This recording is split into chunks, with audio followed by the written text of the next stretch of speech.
Hello friends, అందరికీ నమస్కారం. Welcome to Triveni recipes. ముందుగా అందరికీ రాఖీ పౌర్ణిమ శుభాకాంక్షలు. ఈరోజు రాఖీ పౌర్ణిమ సందర్భంగా చాలా ఈజీగా తక్కువ పదార్థాలతో కేవలం 15 నిమిషాల్లో చేసుకునే టేస్టీ లడ్డు చూపించబోతున్నాను.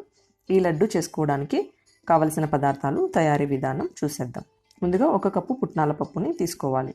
ఇవి సీజన్ని బట్టి ఒక్కోసారి మెత్తగా అవుతుంటాయి. అందుకోసం ముందుగా వీటిని డ్రై రోస్ట్ చేసుకోవాలి. ఇప్పుడు స్టవ్ ఆన్ చేసి ప్యాన్ పెట్టుకొని పుట్నాల పప్పును మీడియం ఫ్లేమ్లో 2-3 నిమిషాలు వేయించుకోవాలి. ఇవి మరీ కలర్ చేంజ్ అయ్యే వరకు వేయించుకోవాల్సిన పని లేదు. కొద్దిగా క్రిస్పీగా అయిన వెంటనే స్టవ్ ఆఫ్ చేసుకోవాలి. ఇప్పుడు వీటిని బాగా చల్లారనివ్వాలి.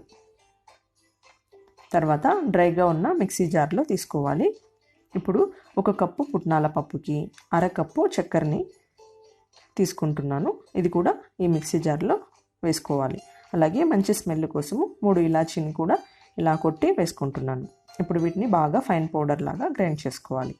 చూడండి, వీడియోలో చూపిస్తున్నట్లు చేత్తో చూస్తున్నట్లయితే తెలుస్తుంది కదా. సరిగా గ్రైండ్ కాకపోతే మళ్ళీ ఒకసారి గ్రైండ్ చేసుకోండి. ఇప్పుడు దీన్ని జల్లించుకోవాలి. ఇలా జల్లించుకోవడం వల్ల ఏదైనా పలుకులు లాంటివి ఉన్నట్టయితే వాటిని తీసేసుకోవాలి. చూడండి, ఇక్కడ మొత్తం జల్లించుకున్న తర్వాత కొన్ని పలుకులు లాంటివి మిగిలిపోయాయి కదా. ఇప్పుడు వాటిని తీసి పక్కన ఉంచుకోవాలి. ఇప్పుడు స్టవ్ ఆన్ చేసుకొని నెయ్యిని కరిగించుకోవాలి. 1 కప్పు పప్పులకి 1/2 కప్పు షుగర్ని తీసుకున్నాం కదా, అలాగే 1/4 కప్పు నెయ్యిని మెల్ట్ చేసుకోవాలి. ఇది మరీ ఎక్కువగా హీట్ చేసుకోవాల్సిన అవసరం లేదు, జస్ట్ మెల్ట్ అయితే సరిపోతుంది. ఇలా కరిగించుకున్న ఈ నెయ్యిని మనం ముందుగా గ్రైండ్ చేసుకున్నాం కదా ఆ పొడిలో వేసుకోవాలి. నెయ్యి వేడి చేసి వేసుకుంటున్నాం కదా, వెంటనే హ్యాండ్తో మిక్స్ చేసుకోకండి.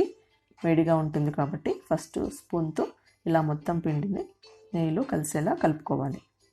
ఇప్పుడు మళ్ళీ ఒకసారి చేత్తో కలుపుకోవాలి.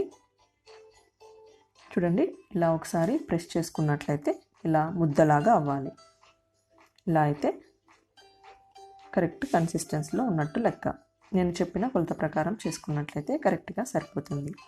మరి ఎక్కువగా నెయ్యిని యాడ్ చేసుకున్నట్లయితే లడ్డూలు ఫ్లాట్గా అయిపోతాయి. ఇప్పుడు ఈ పిండిని కావాల్సిన సైజులో లడ్డూల్లాగా చుట్టుకోవాలి. ఇలాగే మిగిలిన అన్ని లడ్డూల్ని కూడా చేసుకోవాలి. అంతేనండి, టేస్టీగా ఉండే ఈ లడ్డూని చాలా సింపుల్గా తక్కువ టైంలోనే చేసేసుకోవచ్చు. చూడండి, ఇక్కడ ఒక లడ్డూని తుంచి చూపిస్తున్నాను, ఎంత సాఫ్ట్గా ఉందో. ఇవి ఎయిర్ టైట్ కంటైనర్లో పెట్టుకున్నట్లయితే 3 వారాల పాటు ఫ్రెష్గా ఉంటాయి. ఇంత ఈజీగా చేసుకుని ఈ స్వీట్ని ఈ రాఖీ పండుగకు మీరు కూడా ట్రై చేసి ఎలా వచ్చిందో కామెంట్ చేయండి. Thank you for watching.